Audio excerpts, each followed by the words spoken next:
pressure that parents face when children join kindergarten, high school, college or university. Now you know. IRA, promoting insurance, protecting the insured.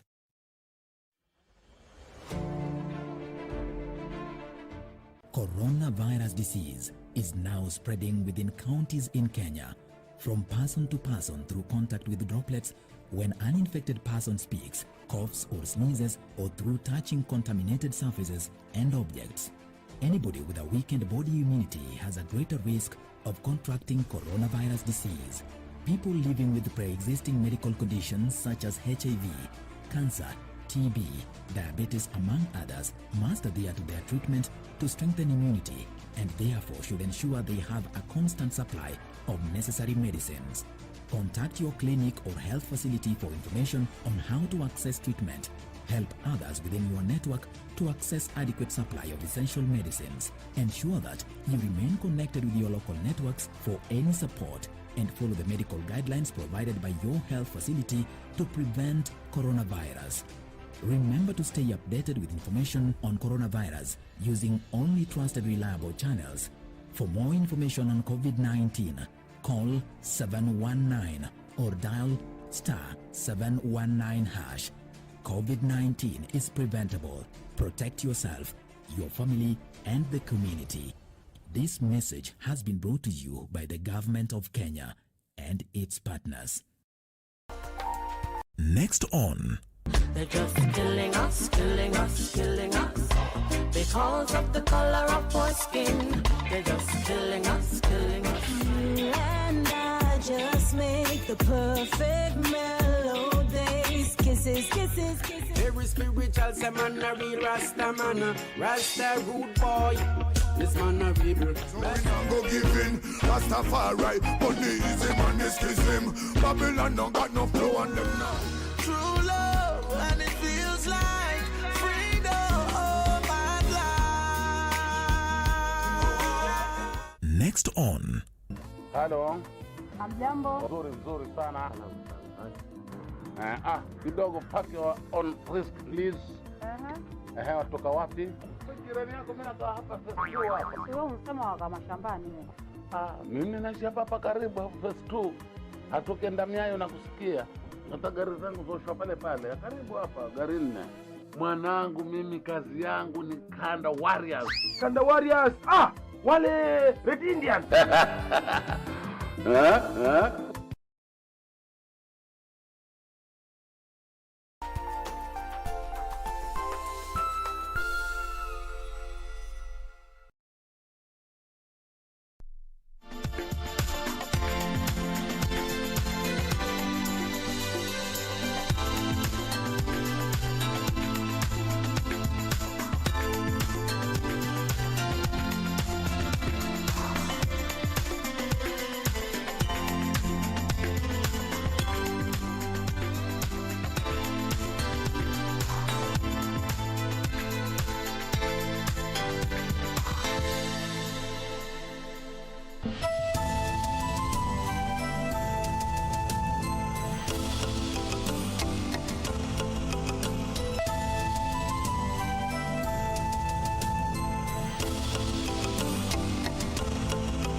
Good evening, this is Channel 1 News Hour.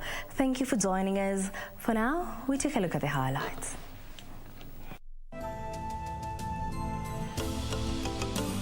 An icon has fallen. Renowned industrialist and seasoned businessman KIRUBI dies aged 80.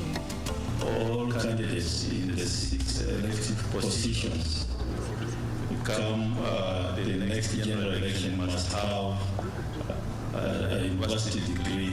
All candidates seeking seats in 2022 general election must be university graduates, according to IEBC.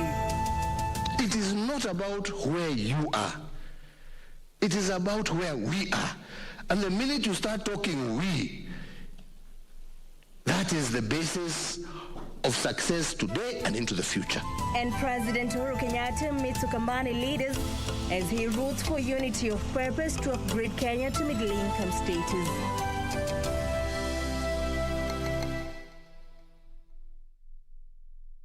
Welcome to the broadcast. My name is Jacky Wambiru. Our sign language interpreter is Anwangeshi. Remember, this is an interactive segment. You can reach us on our social media handles at KBC Channel 1 or at Jacky Wambiru. Now, to kick us off, businessman KIRUBI is dead. KIRUBI, who is the chairman of Capital Group Limited, died at his home Monday afternoon after a long battle with cancer. In his message of comfort, President Uhuru Kenyatta mourned KIRUBI as a seasoned businessman, entrepreneur and industrialist who founded and successfully ran some of Kenya's largest corporations. Kevin Oshira has the details. According to the family, KIRUBI passed away Monday at 1 p.m. at his home surrounded by his family.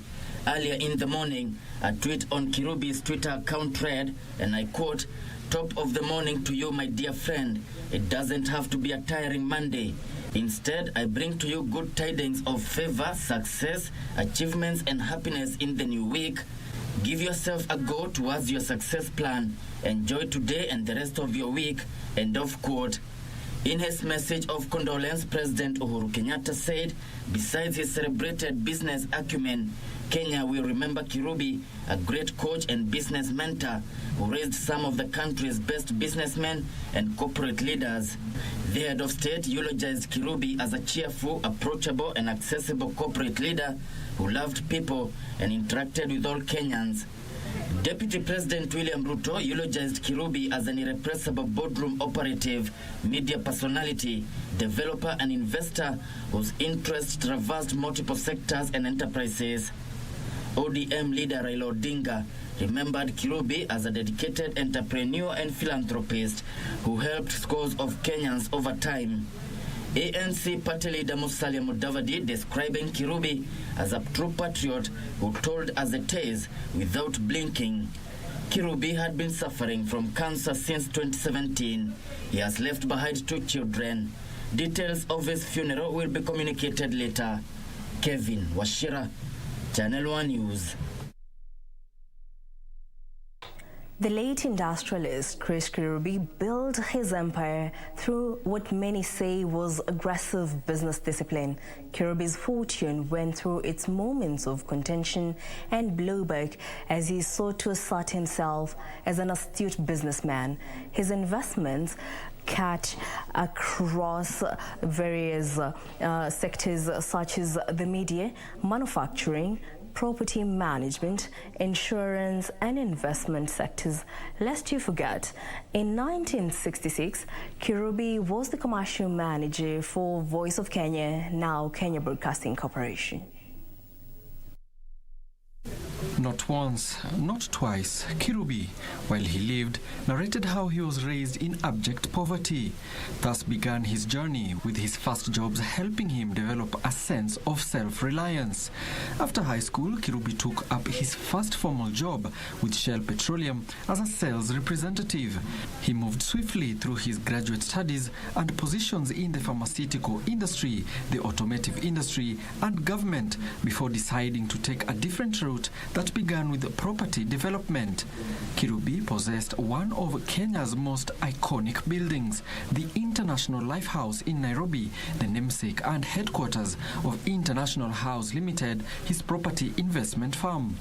His investments included nearly 49% shareholding in Hako Tiger Industries Limited, a 29% holding in Centum, 100% ownership of 98.4 Capital FM, a 9.58% ownership in UAP Insurance, the Kenyan franchise of DHL, shareholder in Nairobi Bottlers, a bottling franchise for Coca-Cola, and also had minor interests in a number of listed firms, including Nation Media Group, Kenya Commercial Bank Group, and Standard Chartered Kenya. The Kenyan businessman, entrepreneur, industrialist, and philanthropist was, however, not without controversy. In one instance, in 2008, it emerged that while he was chairman of the board of Uchumi Supermarkets, he was accused of using his influence to sell a piece of property belonging to the retail giant without independent valuation or an open competitive process. The case dragged on for 3 years in courts. All through, KIRUBI admitted no wrongdoing. The case was finally dismissed in May 2011 on the grounds that there was insufficient evidence to prove any conspiracy on KIRUBI's part to defraud the retailer. KIRUBI was also linked to the development of the controversial but now shelved 1,050 megawatt Lamu coal power project. In 1966, KIRUBI was the commercial manager of Voice of Kenya, now Kenya Broadcasting Corporation. Some of his milestones and key positions include being Director of Centum Investments, Chairman Smart Applications International Limited, Director of UAP Insurance, Chairman and Director of International Lifehouse Limited, Chairman's Hako Tiger Brands Limited, and Chief Executive Officer at Capital FM. Alan Aoko, Channel 1 News. May he rest in peace. Now, moving on to other matters, the Council of Governors says all county governments will halt operations next week if the National Treasury fails to disburse the remaining 102 billion shillings by this Friday for the current financial year ending this month. The Council Chair, Martin Wambiru, says key operations such as health provision have hugely been affected by the delay in release of the funds, and more functions face a threat of total collapse. Operations in the 47 counties may be brought to their knees if governors make good their threat to shut down operations by the 24th of June, should Treasury fail to disburse 102.6 billion shillings to counties by Friday this week. In a press briefing in Nairobi, COG Chairperson Martin Wambiru accused Treasury of violating the law in delaying funds meant for counties, with some going as late as 2019-2020 financial year. Financing counties by the National Treasury is not a favor, but a constitutional obligation. The taxpayer at the counties is also entitled to timely service delivery. Article 219 of the Constitution stipulates for timely disbursement of the equitable share of revenue. If the National Treasury fails to release the required funds, counties will not be able to offer basic services, thereby forcing suspension of services or a total shutdown by 24th June 2021. With only 2 weeks remaining into the next financial year, the Council of Governors wants the Treasury to release remaining funds, claiming counties want to settle pending bills as well as plan for county operations ahead of the release of the 2021-2022 county funds expected from September this year. It's not just counties, it is the whole country that will suffer if we do not get resources to cover for COVID and make sure that we stop it from where it is spreading now, but also prepare. Remember, these are also the months when the Treasury will kind of like close down. We are once we close IFMIS from probably end of this month, the next time we'll get money will be in September, and that is the time when you require resources for this cold period, but also for COVID spike. We were seeing ministries also crying the same way that counties are saying. Then you can start arguing about public debt. But if that public debt is only affecting county governments, then there is something that is not making sense. For Channel 1 News, I'm Gladys Mungai. President Uhuru Kenyatta has cautioned against endless politicking at the expense of development, saying political bickering and selfish pursuits by leaders were holding the country from economic progress. Speaking during a meeting with political leaders from the Kamba community at State House, the head of state urged politicians across the political divide to work together and help Kenya attain the middle income status by 2030. President Uhuru Kenyatta has called for unity of purpose among political leaders if the country is to upgrade to the middle income status by 2030. The president, who hosted a delegation of political leaders from the lower eastern counties of Kitui, Machakos and Makueni to discuss the region's development, claimed the achievement of national unity through the Building Bridges initiative would spur the country's development. I will assure you, there is no way a country can move forward if leaders are not together. While acknowledging gains made since the 2018 handshake, the president expressed optimism that the BBI will ensure inclusivity and equal distribution of resources across the 47 counties. I have done much more than I was able to do even in my first term. Why?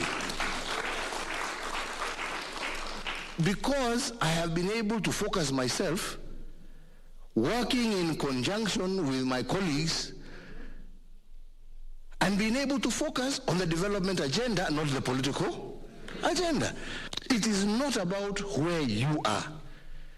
It is about where we are. And the minute you start talking we, that is the basis of success today and into the future. Wiper leader Kalonzo Musyoka, who led the Ukambani delegation, noting the revival of key projects across the country and reaffirming Ukambani's regional support for President Uhuru Kenyatta's Big Four agenda. Big Four agenda, Your Excellency, we are attending to them, all of them. Issue of food security, UHC, manufacturing and housing. For Channel 1 News, I'm Gladys Mungai.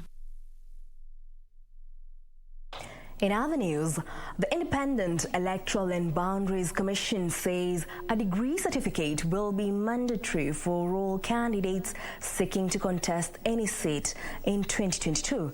The Commission has tasked the National Qualification Authority and the Commission of University Education to provide a framework on how the mountain of documents that will be presented by the candidates will be verified. Speaking during the launch of Annual Voter Education Week at the BOGUS of Kenya in Nairobi, IEBC Chairman Wafula Chebukati said that the Commission has registered 149,600 new voters since the 2017 general elections.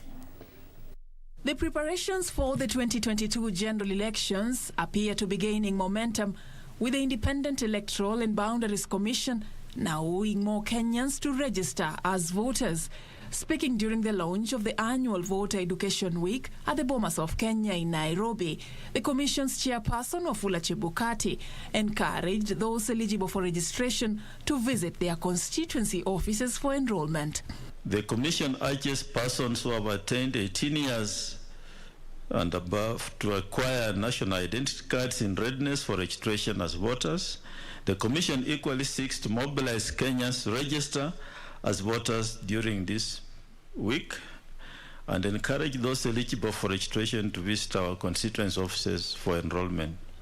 According to Chebukati, the Commission has registered 149,600 new voters since the launch of the continuous voter registration on 15th of October 2018 after the 2017 general elections. From the date of the launch to 30th May 2021, the Commission has registered a total of 149,600 new voters, bringing the total registered voters to 19,678,885. But those seeking to contest in any seat ranging from member of county assembly to presidency will be required to have attained a university degree as a minimum qualification to be cleared. IEBC saying it has already contacted the Kenya National Qualification Authority and the Commission on University Education to come up with a roadmap on how the authenticity of the documents will be ascertained. All candidates in the 6 elective positions come the next general election must have a university degree. We are soon finalizing an MOU between the 3 institutions where all qualifications will be verified. The Annual Voter Education Week aims at increasing public awareness on the mandate and plans of IEBC around the electoral cycle and other election-related issues. Today, the Commission is launching a view at the national level and in all the 47 counties under the theme Inclusive Engagement and Education for a Stronger Democracy, following which related AVIU activities will be rolled out in the 290 constituencies for the rest of the week. Meanwhile, United Kingdom High Commissioner to Kenya, Jane Marriott, says her country will support IEBC to conduct free and fair elections. Kenya is a leading democracy in the world and is setting standards across the region as well as globally. And we want to be there with you on this journey to continue to support that. The event is also aimed at enlightening Kenyans that election is a continuous process and not a single-day event. Reporting for Channel 1 News, I'm Safin Aching Ouma. And on matters education, the Indian government says it will offer 400 scholarships to Kenyans as part of cementing the long-held ties between the two nations. Speaking on Monday in Nairobi, after commissioning the refurbishment of Mahatma Gandhi Memorial Library at the University of Nairobi, India External Affairs Minister S. Jaishankar said Kenya and India have a long history dating back to the construction of Mombasa-Uganda Rail.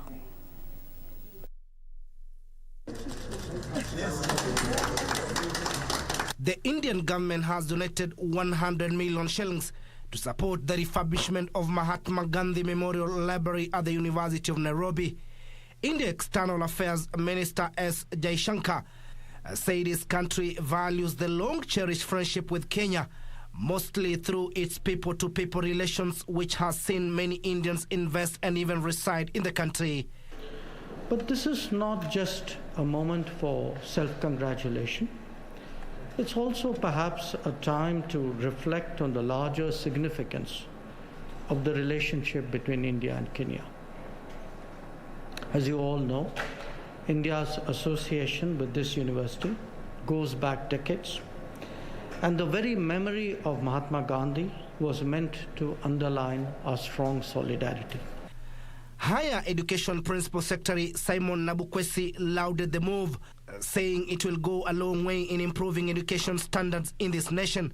The library you have come to inaugurate was constructed by the support of the Asian community in Kenya, the Gandhi Memorial Society. The relationship between Kenya and India has been awesomely long. We share long trade ties, including sea trading. And it is so appropriate then that today we gather here to celebrate perhaps the best manifestation of that statement: investment in empowering education. University of Nairobi Vice Chancellor Professor Stephen Kiama, who was the host, termed the 500 capacity library a game changer in the education sector. The refurbished Mahatma Gandhi Graduate Library is designed to make learning experience more enjoyable and entertaining. The Mahatma Gandhi Library is an ultra-modern library that will provide very high-quality services and resources to the university community. Timothy Kipnoso, Channel 1 News. And on matters related to COVID-19, the Kenya Medical Practitioners, Pharmacists and Dentists Union Nyanza Chapter wants Kisumu County Government to increase the number of healthcare providers to address the surging numbers of COVID-19 infections in the county. This as the country recorded 344 COVID-19 cases in the last 24 hours, bringing the positivity rate to 9.4%. Amid a worrying trend of COVID-19 situation in Kisumu County, the KMPDU Nyanza leadership is calling upon the Kisumu County government to employ more health workers to tackle the current surge. Dr. Onyango Donna, who is the KMPDU Nyanza branch chairman, noted that the number of COVID-19 patients in the isolation centers across the county has increased significantly and that the healthcare workforce is overstretched. In these isolation units, we need at least 10 more doctors in our isolation units only. I think per doctor, we need at least 3 nurses. So that means we need 30 more nurses. That is the only way we will be able to handle these cases. According to the union, doctors, nurses and other healthcare workers in public hospitals in Kisumu County are working in unfavorable conditions, revealing that at least 4 doctors have died of COVID-19 disease. We cannot be providing services that we cannot afford. Health workers get COVID-19 and they cannot afford to treat themselves. All governments must provide health insurance for its health workers. The union also wants the vaccination exercise prioritized in the budgetary allocation to the health docket. The government must align vaccine rollout strategies on existing systems. What is happening right now is that vaccination is going on. The public does not know where to get the vaccine. The public does not know when to get the vaccine. And that is creating agitation. These as 344 people tested positive for the disease in the last 24 hours from a sample size of 3,654. The country's positivity rate stands at 9.4%.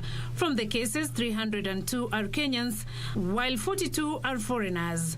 199 are males and 145 females. The youngest is a 2-month-old infant, while the oldest is 97 years.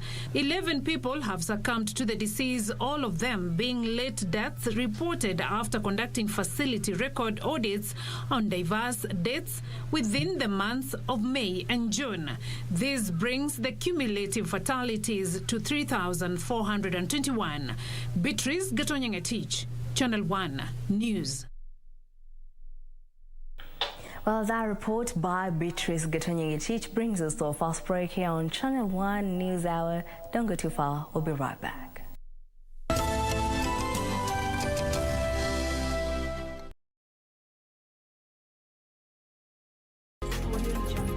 Did you know education policy stands the test of time, irrespective of uncertainties in life like COVID-19? For peace of mind, go ahead and buy education insurance for your child's education in order to guarantee their future even in difficult times. Purchase an education policy early in your child's life to avoid the pressure that parents face when children join kindergarten, high school, college or university. Now you know. IRA, promoting insurance, protecting the insured. Bwana Motiso, pikipiki yako ndio hii. Uko shwani yangu. Hii pikipiki ni unakumbuka uniekelea the lowest unique bid yako ilikuwa ngapi? 18 shillings. Na unajua kuendesha hii gari? Kidogo. Haya, kitoko yako shika helmet, kifungu yako chomoka na mali yako. Kujiunga na QuickBid ni rahisi. Enda kwenye M-Pesa, bonyeza paybill kisha weka business number 4032353. Kwenye account weka kodi ya bidhaa unayotaka na bid yako ya chini zaidi. Kwa mfano TV 16. Kisha weka shilingi 20 tu kama idadi yako. Weka bid yako pia kwenye www.quickbid.co.ke. Kumbuka, bid ya chini zaidi ya kipekee ndio ununua. QuickBid, bidhaa bora kwa bei ya chini. Thank you very much for coming here for this event. This event was launching of the broadcasting rights for KBC for the World Rally Championship, the WRC Safari Rally for this year, 2021. Therefore, every Kenyan is going to be able to have an opportunity to watch every step and every action that is going on the rally. It's a great time for us. We're very excited that after 19 years, the rally is actually back here in Kenya. The President has put a lot of effort to ensure that this has happened, as well as the Ministry of Sports under CS Amina Mohammed, to make sure that we're going to see this great event come back to our country.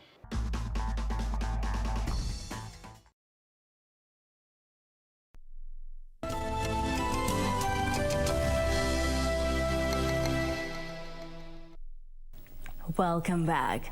Now to proceed, Kenya has agreed to reopen its embassy in Mogadishu following a request by Somalia to restore diplomatic relations between the two countries. This coming as Kenya and India have committed to work together to contain the spread of COVID-19. The government of Kenya is set to reopen her embassy in Mogadishu following an invitation by the federal government of Somalia to restore diplomatic ties. Acknowledging the invitation, the government of Kenya said that it welcomes the ambassador of the Federal Republic of Somalia back to Nairobi to resume his duties.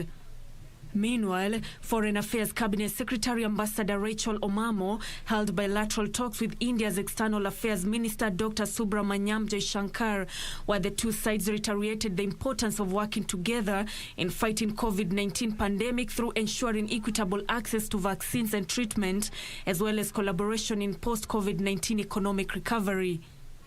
We deliberated on the impact of COVID-19 globally and regionally, and called for joint efforts to combat the disease, as well as to consolidate economic collaboration during the pandemic and the post-COVID-19 period. Further, India assuring Kenya of its support for the government's Big Four development agenda, alongside exploring further opportunities in the areas of health, environment, ICT, education and tourism. Accordingly, His Excellency recognized the Big Four agenda of Kenya on manufacturing, affordable housing, universal healthcare and food security, and underlined that India will further build upon its partnership, taking these issues into account. We've also discussed at some length our development cooperation, both in terms of projects and capacity building. I think the India-Kenya friendship in many ways is an exemplar when it comes to South-South cooperation. So we are very proud of what we have done together. Kenya welcoming further investments from India, which is one of the country's leading source of foreign direct investment. Nancy Okware, Channel 1 News. Kenya has registered a gradual decrease in the number of new HIV infections and a 64% reduction in number of AIDS-related deaths. National AIDS Council Chairperson Angeline Siparo, however, says that Kenya is still struggling to eliminate mother-to-child transmission. Kenya is looking to build on the gains made in the war on HIV and AIDS. Over the last couple of years, the country has managed to suppress the pandemic, recording fewer infections and reducing the number of deaths by over 60%. The war on HIV/AIDS is, however, plagued by a myriad of challenges, some of which have reversed the gains made in the elimination of mother-to-child transmission of HIV. The reason we are saying the last mile is because we have one area that we have not yet attained what we are looking for, and that's the elimination of mother-to-child transmission. In their countries that have eliminated mothers passing on HIV to their children, in Kenya we haven't. That is actually the foundation or the bedrock of the First Lady's initiative. And so the First Lady cannot do it alone. Ministry of Health cannot do it alone. And so what we are doing as NAC is working with the counties so that we can all, so that if a mother, before she even gets pregnant, can she know her status? Because if you know your status, that's the first way of making sure that you prevent passing on the virus to the children. Stakeholders are this week meeting to brainstorm on how the country can sustain the war on the pandemic, as well as incentivize research on the disease. This is actually coming to look at innovations in research on policy, treatment, and just looking at evidence to be able to inform our programs. According to the Ministry of Health, Kenya's HIV prevalence stands slightly below 5%. The prevalence of HIV in women is at 6.6%, twice in that of men at 3.1%. The gender disparity in the burden of HIV is even greater than 3 times in between the ages of 20 to 34 years. Caroline Kamar reporting for Channel 1 News Hour. Still on health matters, the government has embarked on the strengthening of blood accountability mechanisms that will ensure regular blood stock taking is done and maintained in the National Blood Inventory Management System. The plans include promoting and mobilizing blood donation activities to address the nationwide blood deficit in the blood banks. Health Principal Secretary Susan Muchachi, while launching a week-long blood donation drive, said ensuring accountability in the blood sector will go a long way in meeting its demand. We want to have a proper inventory management system where we can be able to tell, today so and so gave so much blood, and that blood was grouped, or rather was extracted of various components, and those components went to so-and-so and so-and-so and so-and-so. The government has in recent months moved to dismantle a blood smuggling syndicate that has been blamed for the shortage of blood in the country. Indeed, at some point you heard the minister expressing frustration about the issue of blood management in the country. And I want to assure you that we have since changed that trajectory. You have seen us coming out more, organizing for mobilization of blood throughout the country. And we've actually begun a proper reform process that is going to be phased out. Kenya is looking to leverage on the number of its young population to secure her blood banks. This is my second time. The main point is to save lives. Because of course, once I donate this blood, I'm pretty sure that it's going to go out there and save someone's life. And I mean, that is like the best thing that anyone can ever do. In Meru County, residents have been urged to donate blood in a bid to meet the rising demand. We have a high demand in the hospital. We have a storage facility that is actually above 1,500, and all what we are looking for is for the willing donors that can actually be replenishing our blood banks. A section of Meru residents marked the World Blood Donation Day by holding a procession from Makutano Shopping Center to Mafuko Industries, where they donated blood. As Kenya joins the rest of the world in marking the World Blood Donor Day 2021, Kenyans have been urged that in line with this year's theme to keep giving blood and keep the world beating. Yusuf Farah, Channel 1 News, Nairobi.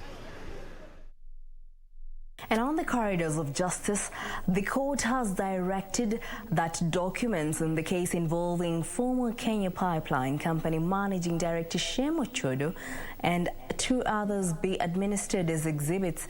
The three are facing charges involving conspiring to defraud KPC a colossal amount through a bogus refinancing deal signed with AAA Capital. The hearing of a corruption case involving former Kenya Pipeline Company Managing Director Shem Ochodo continued on Monday morning after the court declared that documents in the case be used in court as exhibits. Two witnesses were lined up to testify before Chief Magistrate Douglas Oguti in the case where the three are accused of conspiring to defraud KPC a colossal amount through a bogus refinancing deal signed with AAA Capital for more than 10 years now.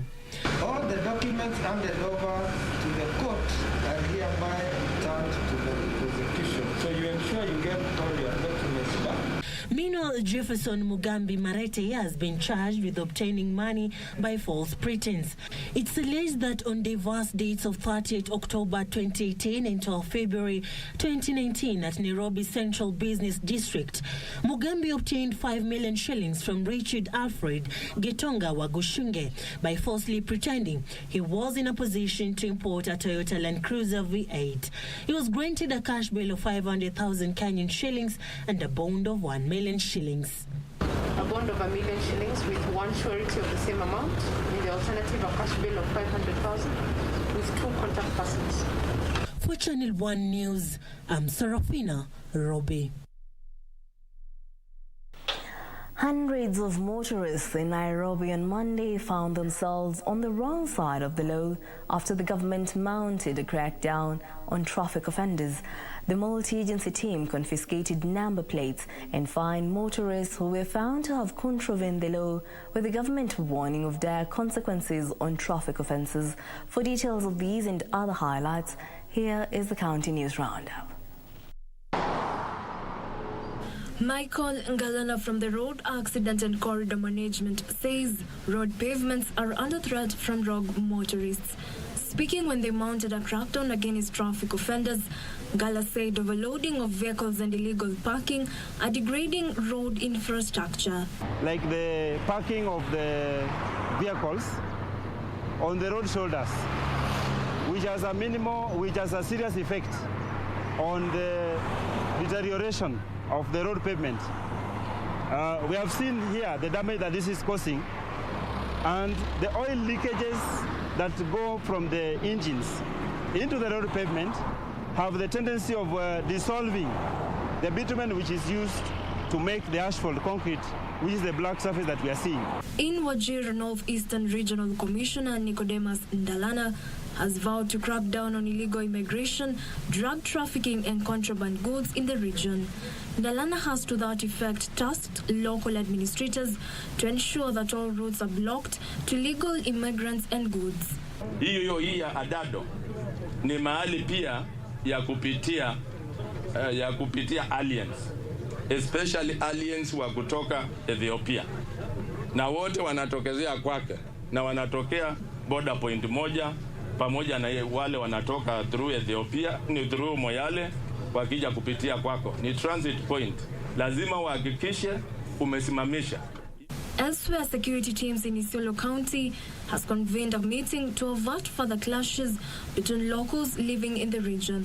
The meeting comes 2 days after 6 people lost their lives in clashes at the Buffalo Springs Game Reserve. Tunazidi kusema victim wa kwanza wa bunduki haramu ni yule mwenye hiyo bunduki. Kwa sababu sasa hivi mtu anakuja kumaliza achukue hiyo bunduki. Kwa hivyo ndio tutakuwa culprit ya kwanza. Tumesema watu warudishe hizo bunduki kwa hiari. Lakini vile nimesema sana, ikizidi sana, nafikiri sasa itabidi tutumie njia nyingine na tutakuwa out very aggressively. Mengine sasa kutangaza hapa vile tutafanya, lakini kama watu wangekuwa wangwana na kumakinika, wangeleta hizo vitu haraka, upesi na mbio. Finally, a section of governors from the Mount Kenya region has denied claims of divisions in the region. The county bosses argue that the region is united and that the claims of divisions are being peddled by a few people. I've attended functions in Mount Kenya East, and I attended a function in Nyeri, and I can assure you we are going to unite. There is no doubt about it. As we move ahead, and we have time, there is no problem.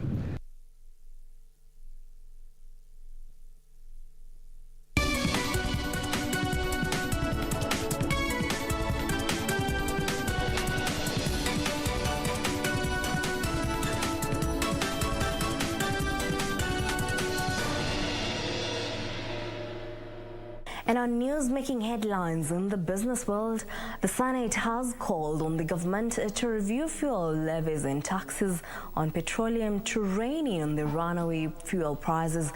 Petroleum Cabinet Secretary John Munyes has said the government is in the process of developing a fuel price stabilization mechanism to tame high fuel prices. This comes even as the Energy and Petroleum Regulatory Authority adjusted the price of super petrol by 77 cents, while that of diesel and kerosene remained unchanged. In the last 4 months, Kenyans have been living on edge over the recent hike in fuel prices, which has pushed up the cost of living. A litre of super petrol is now retailing at 126 shillings and 36 cents per litre, diesel at 107 shillings and 66 cents, and kerosene 97 shillings and 85 cents per litre in Nairobi. Appearing before the Senate today, Petroleum Cabinet Secretary John Munyes says the pricing regulations allows very little flexibility in pricing, adding that taxes and levies contribute the highest portion of pump prices. The cost is landed, and these are the taxes. We know you do not have any control of the taxes, but you've got control on the landing price and also on the margins. It allows us very little flexibility. We are not in control of the landed cost. We are not in control of the taxes and levies because that is within the gift of Parliament. But we do have control of our margins and the storage and distribution costs. And that takes us... The Senate Energy Committee questioned the formula used when pricing fuel, saying the formula needs to be reviewed urgently. What formula did you use for cushioning? Is it standard? Is it haphazard? Does it change from month to month? Where you can control on the landed cost, what is the projected landed cost, so that you can tell Kenyans from tomorrow, expect to pay more on petrol, diesel, and everything else, even their unga. CS in charge of this, and we are telling you now from the many voices we have heard from Wananchi, we would wish you to give rivers that are taking, that there will be no fuel prices. Munya says the formula takes into account the landed cost, suppliers' margins, taxes and levies, storage and distribution cost. We have a trend now. The petroleum levy, development levy, cushions on prices. There's a fact that prices are going up. We therefore need to discuss with National Treasury. The Energy and Petroleum Regulatory Authority Acting Director General Daniel Kipto has said the pump prices mirror international prices, hence the need to develop petroleum infrastructure that will ensure the country has strategic stocks. Because you have countries where they've been able to stockpile product during low prices, which they then release into the market when the market has rejigged itself and prices have gone up, to be able then to cushion its citizens. This comes even as Energy Petroleum Regulatory Authority adjusted marginally the price of super petrol by 77 cents, while that of diesel and kerosene remained unchanged. IPRA says the pump prices remained unchanged despite the average landed cost of imported petrol going up by 1.52%, diesel increased by 5.08%, while kerosene increased by 4.41%. The government plans to raise more than 100 million shillings through an elephant naming initiative dubbed Tembo Festival. The initiative allows individuals and corporate entities to pay a maximum of 50,000 shillings to have an elephant named after them. Tourism Cabinet Secretary Najib Balala says funds raised will help in reducing human-wildlife conflict and boost Kenya's tourism product portfolio. Kenya lost 11 elephants to poaching last year, piling pressure on wildlife conservation as the tourism sector took a punch owing to COVID-19 disruptions. Last year was a pandemic. We couldn't do much. But this year, we are going to do it. And that's why we are here together. Ahead of the International Wild Elephant Day in 12th August, the Ministry of Tourism has launched a fundraising initiative dubbed Tembo Naming Festival.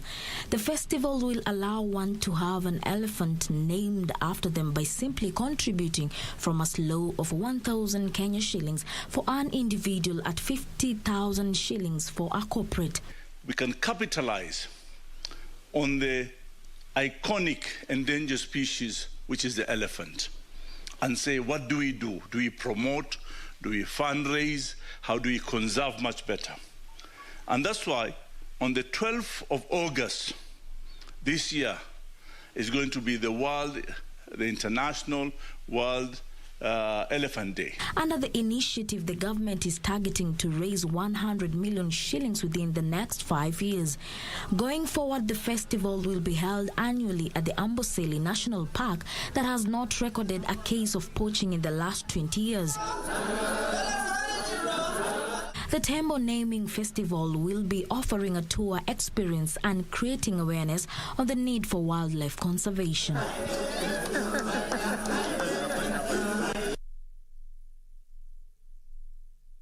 Trade and economic ties between Kenya and the United States are set to improve further after the United States eased its travel restrictions on Kenya. The Center for Disease Control has issued a Level 2 travel health notice for Kenya from the previous Level 4 that led to a major drop in visitor numbers from the United States to Kenya. The U.S. is a major source market for tourists to Kenya, ranked at number 2 behind the United Kingdom. As of Sunday, Kenya's COVID-19 positivity rate stood at 5.7% nationally, and while there has been an upsurge in counties such as Kisumu, the national positivity rate appears to be holding steady. The United States has downgraded Kenya's advisory level from its previous Level 4 to Level 2 and has also adjusted travel guidance for vaccinated Americans in the process. In a notice dated June 8, 2021, the Center for Disease Control and Prevention, CDC, issued a Level 2 travel health notice for Kenya. Kenya due to COVID-19, indicating a moderate level of COVID-19 in the country. The update comes as a huge relief to tourism stakeholders as it raises their hope for more international visitors this year, many of whom had avoided traveling to Kenya since the onset of COVID-19 in the country last year. Kenya has moved to safeguard its tourism sector from further hits by lifting a ban on passenger flights between Nairobi and London ahead of the peak summer season. Last week, the Ministry of Foreign Affairs announced the resumption of flights to the UK after nearly a 3-month hiatus. Kenya had banned flights from the UK from April 9th. The decision by Kenya to restore these flights comes as a boost to the hospitality industry ahead of the main tourism season that starts in July to September. Caroline Kamau reporting for Channel 1 Lunchtime News. Business leaders have urged the East African Community Secretariat to fast-track the harmonization of domestic taxes. The players say the dispute resolution mechanism through the Trade Remedies Committee Act are some of the redress that can be deployed to enhance intra-regional trade. Currently, the 6 East African Community Partner States import goods at 3 different common external tariff levels, at 0% for raw material, 10% for intermediate goods, and 25% for finished products.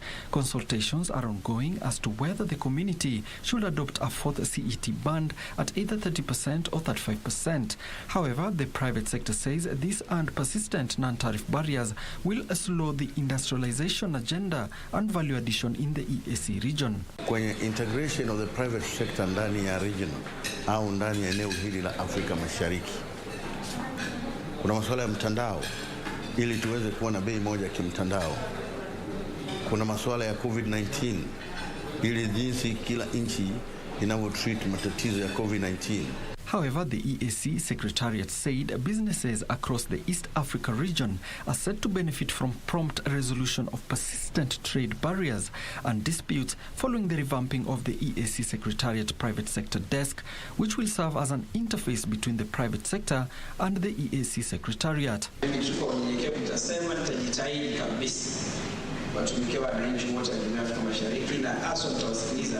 Private sector issues gani tunaweza kwa pamoja tunajadiliana na tunaona ni vipi tutazitatua. Najua changamoto ziko nyingi. Speaking during a CEO roundtable, business leaders presented a policy document with a matrix of intra-EAC trade and investment issues that the private sector is advocating to be promptly resolved. Kwamba sisi wote tujenge mazingira ambayo mazuri ya kufanya biashara, ya uwekezaji, na tuitikie kilio chenu. Kwa hiyo mimi napenda kuhakikishia katika mahusiano yetu ya nje lazima tuweke mbele mtangamano huu.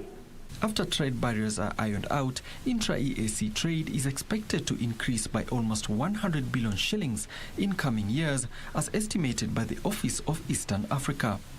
Alan Auko, Channel on Business.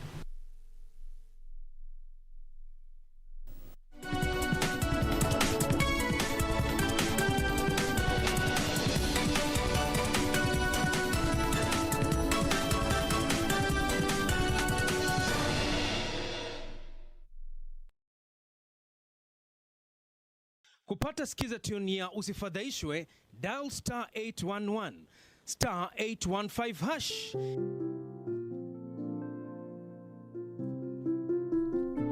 Usifadhaishwe na mafanikio ya wengine ukihisi kwamba maisha yako hayana maana. Kumbuka, wengi huzungumzia tu mafanikio yao na si changamoto walizozipitia na ni mara ngapi walianguka. Tia bidii, muda wako utafika. Ili kupata skiza tune hiyo ya usifadhaishwe kwa simu yako, dial star 811 star 815 hash. Star 811 star 815 hash. Every Monday evening, we take you back where the action happened.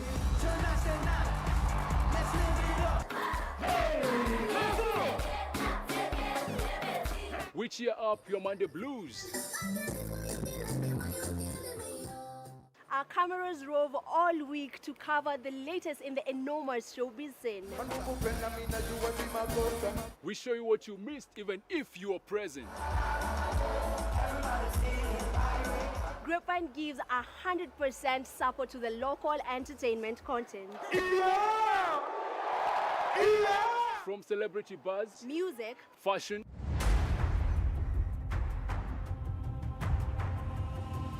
and all manner of entertainment and youth talent. Watch Grapevine every Monday at 10 p.m.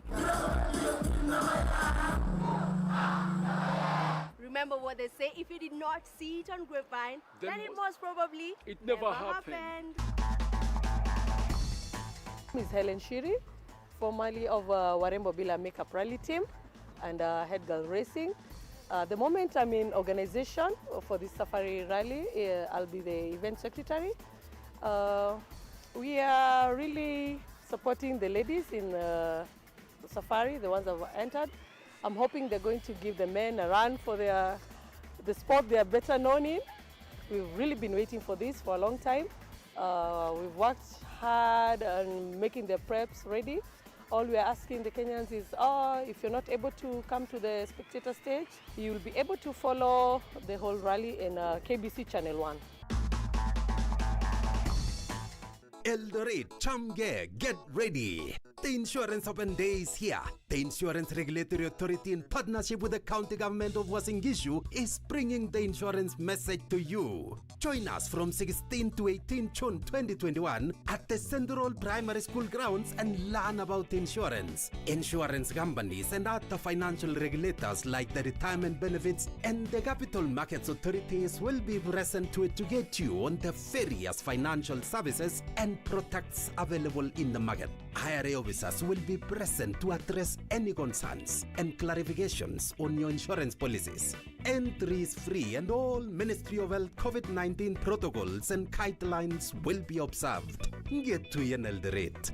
IRA, promoting insurance, protecting the insured.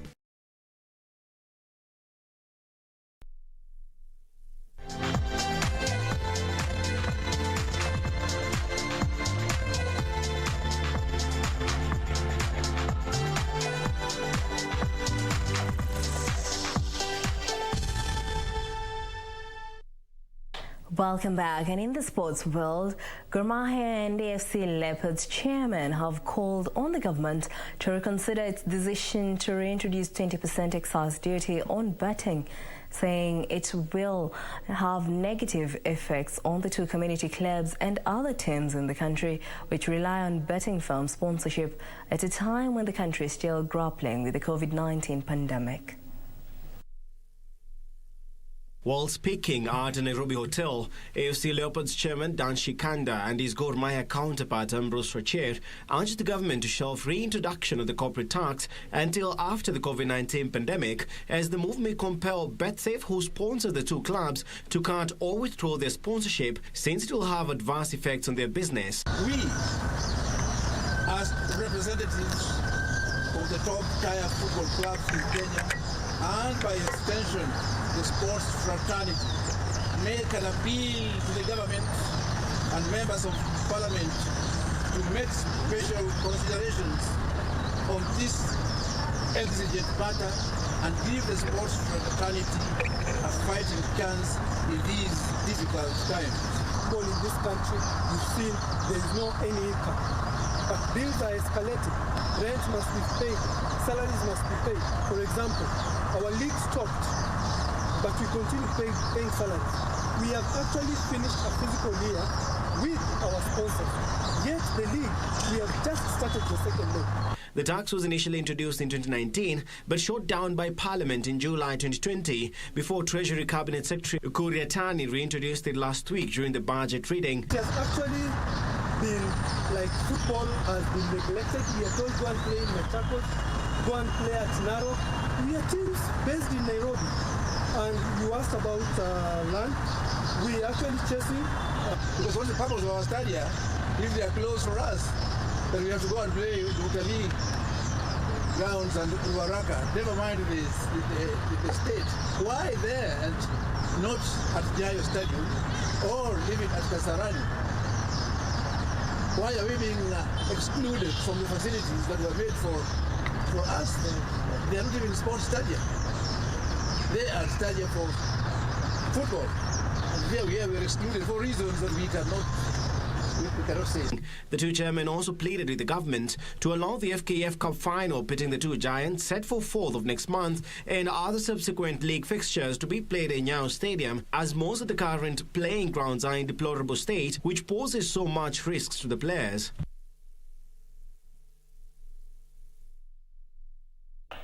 Now, Inspector General of Police Hilary Mutyambai has assured Kenyans that security will be beefed up in these years. RDU and ASTU, they are meeting at Naivasha to synchronize their arrangements. Already similar meetings have taken place in KICC, where the events will be flagged off, and Kasarani, that is Kasarani Stadium, but in Kasarani. He also notified that a meeting will be held on Thursday to decide the fate of the travelers who opt to use some roads which have been planned to be closed. Meanwhile, Andrew Mwiruri and Edward Joroge will compete in the national class at this year's WRC Safari Rally and will be driving an NR4 Subaru Impreza under the banner of Team Morios. Mwiruri is making his debut in rallying after taking part in the tarmac events, while Edward Joroge has been a navigator for over 10 years, competing alongside the likes of Dennis Mwenda, Sami Nyori, Issa Amwari, John Nganga, Abdallah Osman, and Edward Maina. When it comes to comparing the tarmac and the gravel, I can say it's quite a totally different ball game, because on the tarmac the vehicles are quicker, they are more grippier, but when you come now to the gravel, yes, they are quick, but not as much as the tarmac vehicles, but the surface is quite different. To our fans, come and enjoy the rally. Respect the marshals. If a marshal tells you do not enter, don't enter. Don't go to a live stage. And it's been 19 years. We need to stay with we need the WRC again here. So, and for the guys who can't be able to go there, watch KBC live. It will be live everywhere, and you'll be able to enjoy the rally from there. Mwiruri says that there is a need in caution in rallying due to the nature of the gravel stages. The Safari Rally has been described as a navigator's rally by the organizers and has gone for Joroge's experience. The WRC Safari Rally will kick off on 23rd to 27th of June this year. Daniel Mwendwa for Channel 1 Sports. National Paralympic powerlifting coach Lena Nyamboke has confidence that the team has prepared enough and is adamant the team will deliver good results in the last Paralympic qualifiers. The team, which is set to leave for Dubai tomorrow evening, completed their training today and will undergo several tests before their departure. The team of two, which comprises of Joyce Njuguna and Helen, will leave the country tomorrow for Dubai to participate in the last Paralympic qualifiers. Coach Lena Nyamboke has confidence that the team has prepared enough and has confidence that the team will deliver good results in the last Paralympic qualifiers.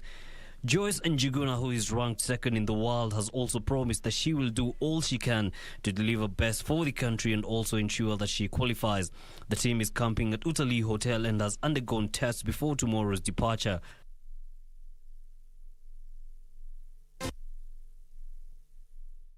Bayer Leverkusen forward Patrick Schick scored in either half, including a spectacular second goal from the halfway line as the Czech Republic beat Scotland 2-0 in a Euro 2020 Group D opener played at Hampden Park. Meanwhile, Group E heavyweights and former world champion Spain will take on Sweden tonight in Sevilla. Elsewhere, Copa America action resumes early morning tomorrow, local time, with Argentina facing off against Chile, while Paraguay takes on Bolivia.